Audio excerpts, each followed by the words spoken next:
Hi hello good morning. ഇന്ന് രാവിലെ എഴുന്നേൽക്കുമ്പോൾ ഞാൻ വിചാരിച്ചു ഒന്ന് കൊട്ടിയൂർ അമ്പലത്തിലൊക്കെ പോകണമെന്നേ, പക്ഷേ നടന്നില്ല. രാവിലെ ഓരോ തിരക്കുകൾ കാരണം പോകാൻ പറ്റിയില്ല. പറ്റുമെങ്കിൽ നാളെ അങ്ങനെ പോകണം. ഇന്ന് ഉരുളിയിൽ സെറ്റ് ചെയ്താണ് കേട്ടോ. ഭംഗിയില്ലേ? നിങ്ങൾ ചായ കുടിച്ചോ? ചായ കുടിക്കാം. വീട്ടിൽ നിന്ന് കുടിക്കേണ്ട സമയം കിട്ടിയിട്ടില്ല. ഇന്ന് മൊത്തത്തിലൊരു തിരക്കായിരുന്നു. അതുകൊണ്ട് ചായൻ്റെ കടിയൊക്കെ ഇങ്ങ് എടുത്തിട്ട് പോകും.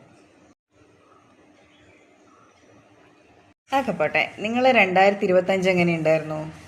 എൻ്റെ 2025 അടിപൊളിയായിരുന്നു. വലിയ കുഴപ്പമൊന്നുമില്ല.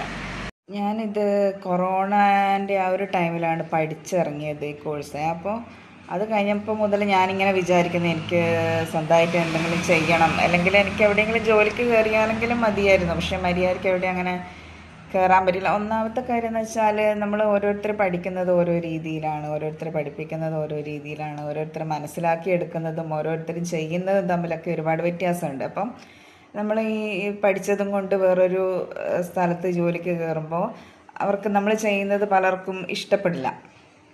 അതങ്ങനെയാണോ പഠിപ്പിച്ചത്, അതിങ്ങനെയാണോ ചെയ്യുന്നത്, നമ്മൾ അതിങ്ങനെയാണ് പഠിച്ചത്, അതിപ്പോൾ ഇവിടെ ചെയ്യുമ്പോൾ അതിങ്ങനെ ചെയ്യണം. അപ്പം നമുക്കതൊരു ബുദ്ധിമുട്ടായി. കാരണം നമ്മൾ കുറേ ആൾ ഇങ്ങനെ ചെയ്യുമ്പോൾ അവർ രീതിയിൽ ചെയ്യണം എന്ന് പറയുമ്പോൾ നമുക്കതൊരു ബുദ്ധിമുട്ടായി. അപ്പോൾ പിന്നെ സ്വന്തമായിട്ട് തുടങ്ങണം എന്നുള്ളതായി. അപ്പോൾ അതിന് വേണ്ടിയിട്ട് കുറേ സ്ട്രഗിൾ ചെയ്ത് അങ്ങനെയാണ് ഈ ഷോപ്പ് ഇടുന്നത് കേട്ടോ. അപ്പം 2025 എനിക്കത് സാധ്യമായത്.